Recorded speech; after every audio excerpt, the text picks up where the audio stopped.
We have the first reporters in here now, and I think some more will be coming in. But if we can bring our guest up on the screen, and we can get started shortly.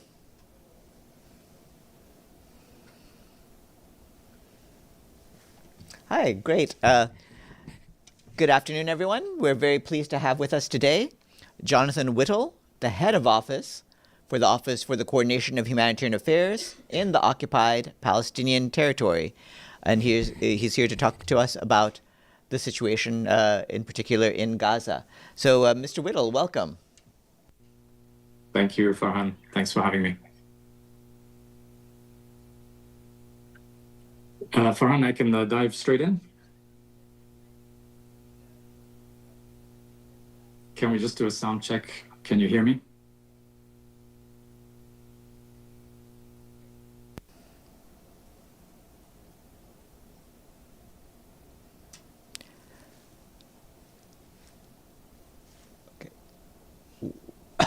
Hold on one sec. We'd heard you before. Hold on. Try to talk again. Can you hear me now? Farhan, can you hear me?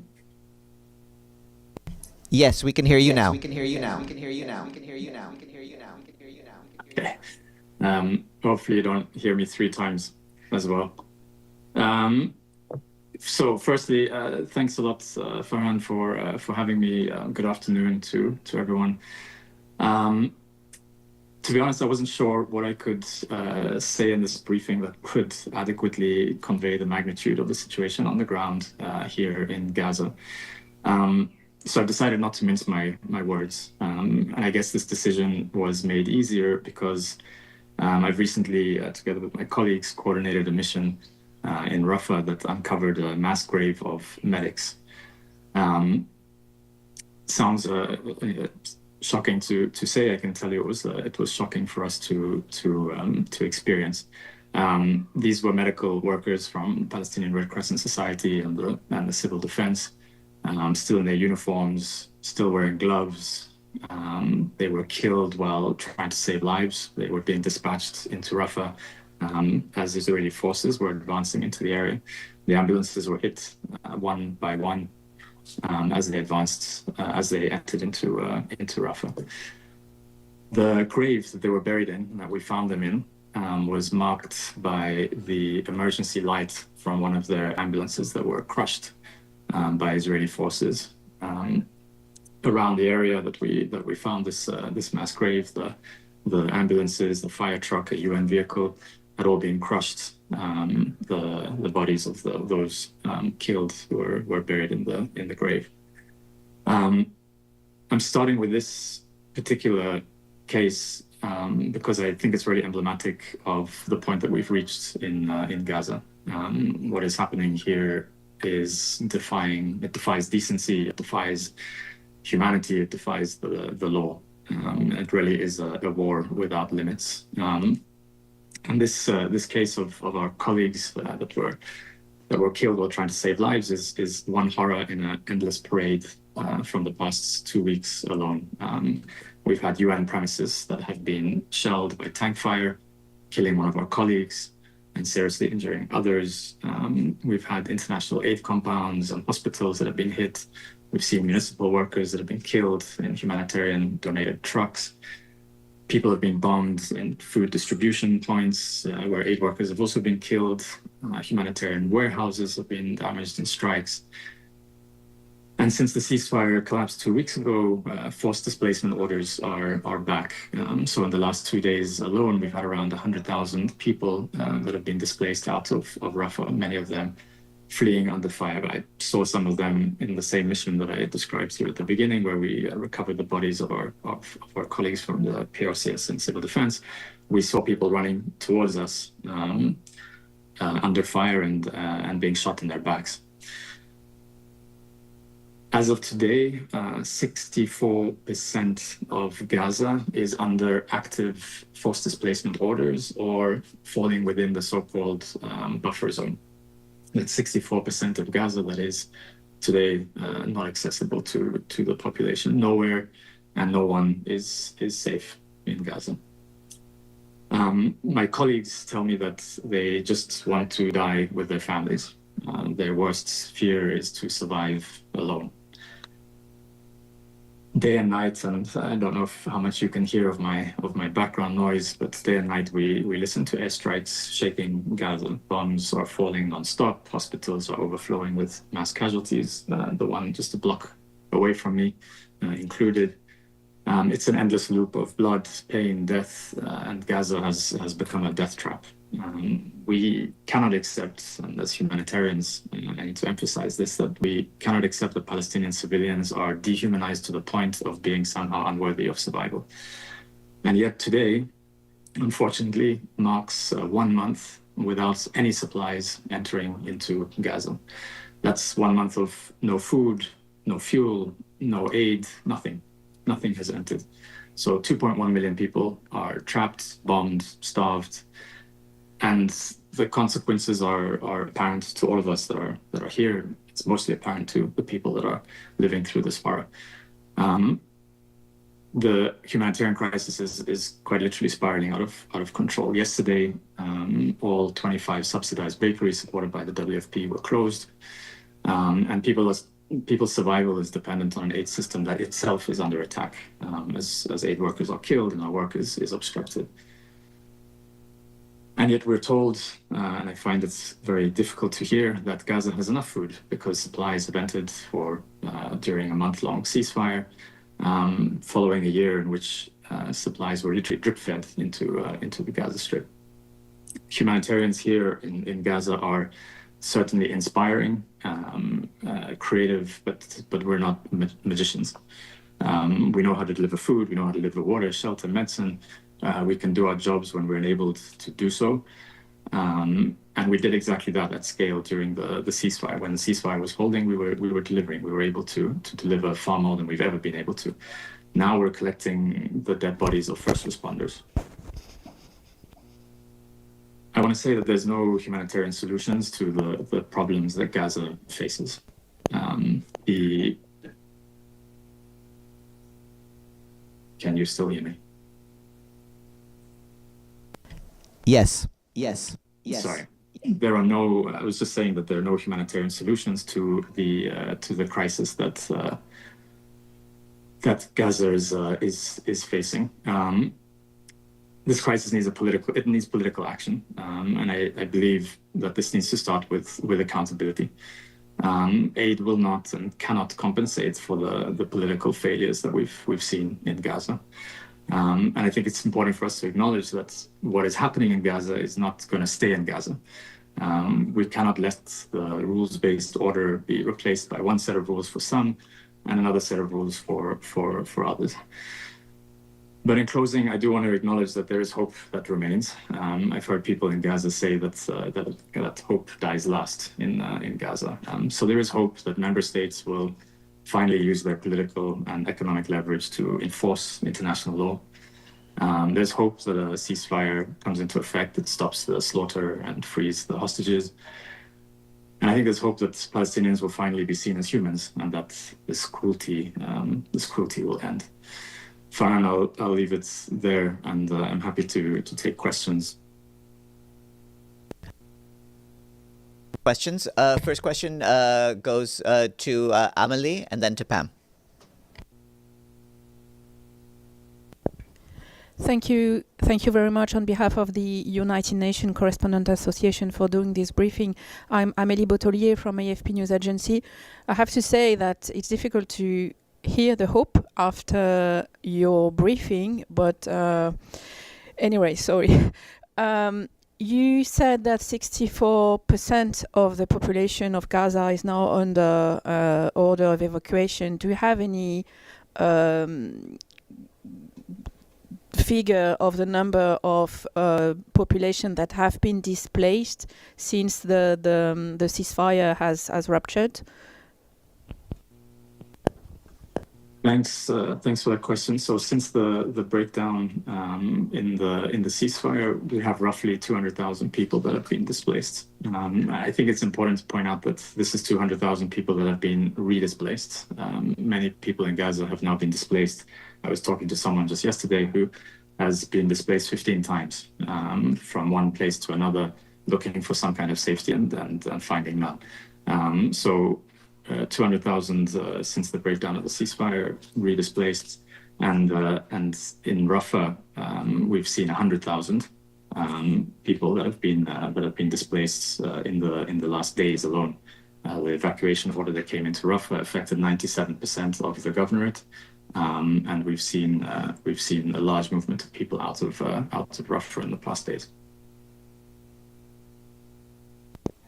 Thanks, Farhan. Thank you, Jonathan. It's Pamela Falk from U.S. News and World Report. You mentioned the aid that went in during the ceasefire. COGAT says it was about 500,000 tons that went in, 1/3 of all that's gone in during the war. Their allegation is that Hamas is diverting it. Is that what happened to that aid? Is it being diverted? Is it just a drop in the bucket? What's your sense of why that didn't get in? Thank you. I mean, it's not alleviating some of the issues now. Thank you. Thanks. On this point, I can't think of anywhere else in the world where we have 2.1 million people that are entirely besieged.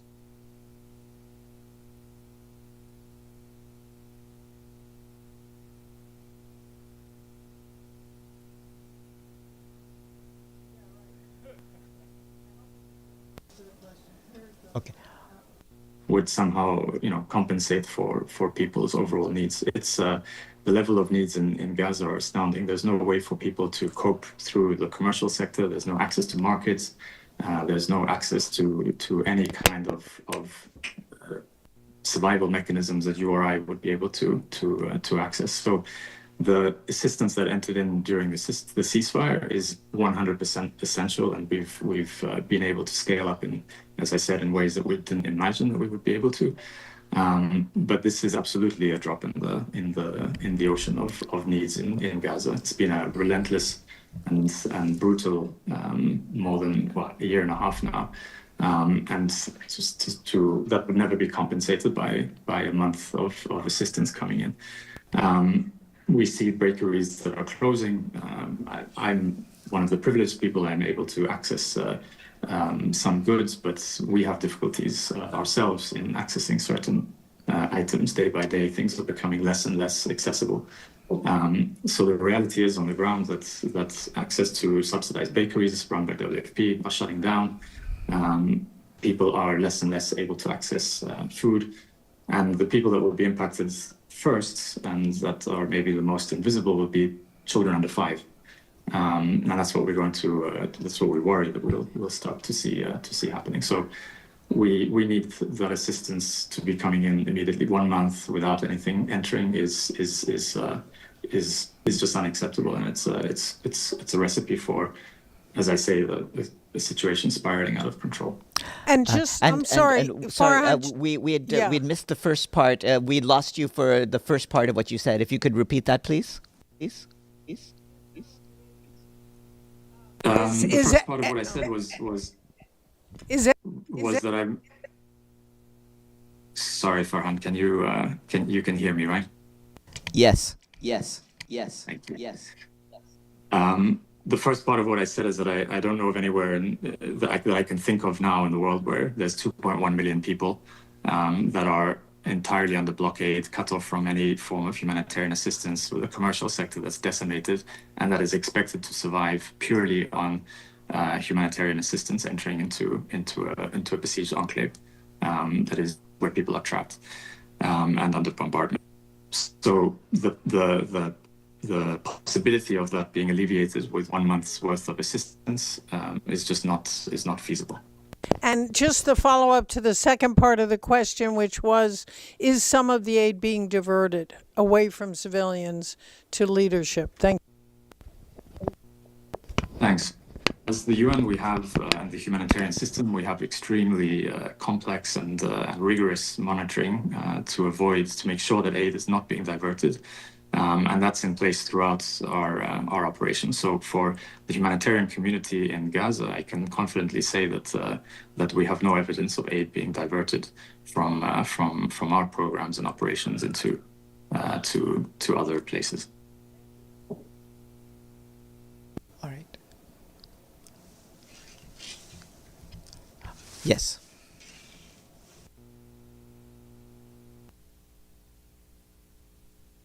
ATN News.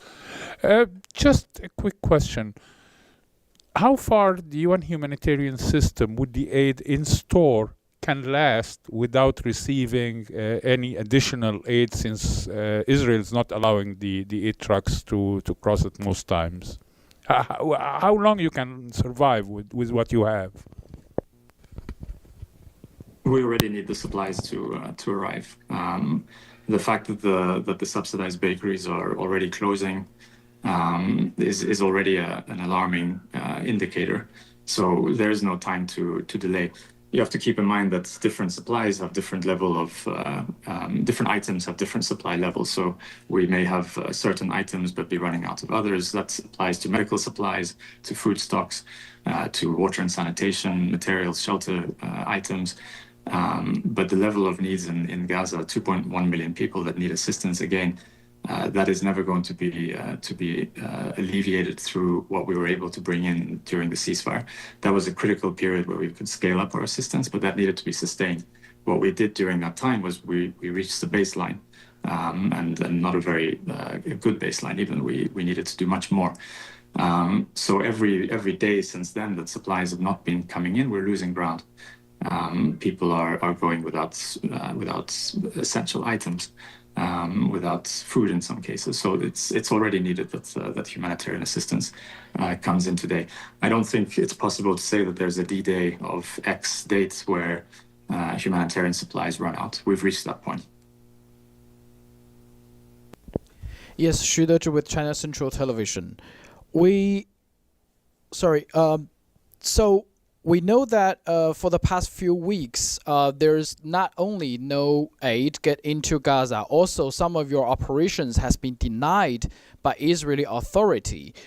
Did they give you any reasons why there's an increasing denial of the operations inside Gaza? And also, if I may ask this, the 15 humanitarian workers who died, Israel accused some of them are militants. And also they are trying to portray some of the food has been kept by Hamas militants. Do you think this is a systematic attack or frame of the UN to link UN with Hamas? Thank you. Thanks a lot for that. Those are important questions. In terms of the increasing denial of our requests, so what has happened is that as the military operations have expanded in Gaza, we have to coordinate more into more areas. So into Rafah, for example, when Israeli forces entered into Rafah, when evacuation orders are issued, we are then coordinating our efforts to reach those areas. And often, and this has been the case since the beginning of the war, those coordinated efforts are denied, impeded, or are blocked. So the increase is related to the expanding military operations on the ground and our increased need to coordinate in proximity to Israeli forces and the denials that are coming with that. And that is a problem. It shouldn't be the case. I do have to point out, and it links to your second point with regards to the ambulances, the coordination that we do is to actually help assist Israeli forces to fulfill their obligations under international law, to keep humanitarian workers safe, to facilitate humanitarian aid being delivered. The fact that we coordinate is something that should be it's an added way that we help them to fulfill their obligations. We shouldn't have to coordinate and we shouldn't have to fear for our lives when we move in proximity to Israeli forces. There should be distinction being made. Ambulances entering into an area flashing lights, white UN vehicles with logos clearly marked with the flag flying. These are not military targets, and they, in the case of the PRCS, they have protected emblems, and this is not being respected, and that's extremely alarming. Whether or not the people in the vehicles were Hamas, as has been alleged. I know that one name was issued by Israeli authorities that didn't match the names of the people that were in the ambulances. The crew of the ambulances are people that we've actually worked with in carrying out evacuations of medical cases from hospitals in the north of Gaza. These are paramedic crews that I personally had met before. They were buried in their uniforms with their gloves on. They were ready to save lives, and they ended up in a mass grave. With regards to whether there's a systematic effort to link our humanitarian operations to Hamas, I think that's probably a question that would be interesting to ask to others. What we know absolutely is that our work on the ground is intended to reach the most vulnerable and to save the most lives, and we're impeded from doing so. And that is what we need to focus on, and that's the problem.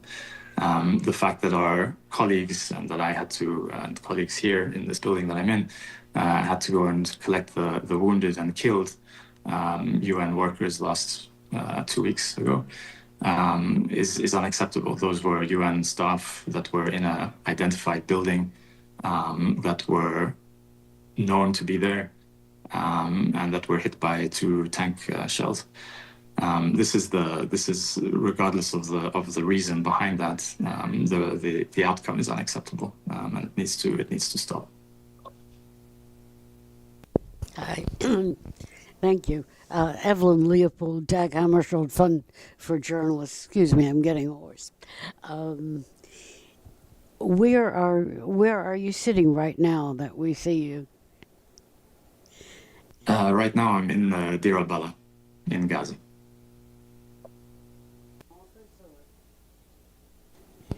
What kind of an office is it? UN office?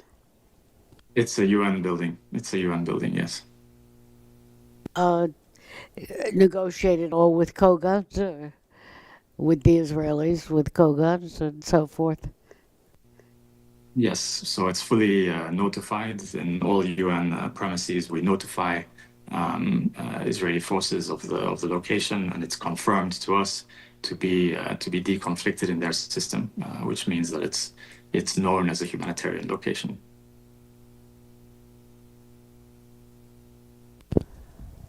Okay.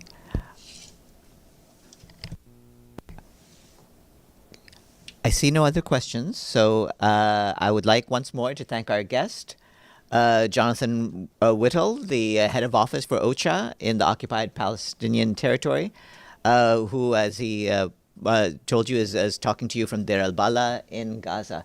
Thanks very much, Mr. Whittall.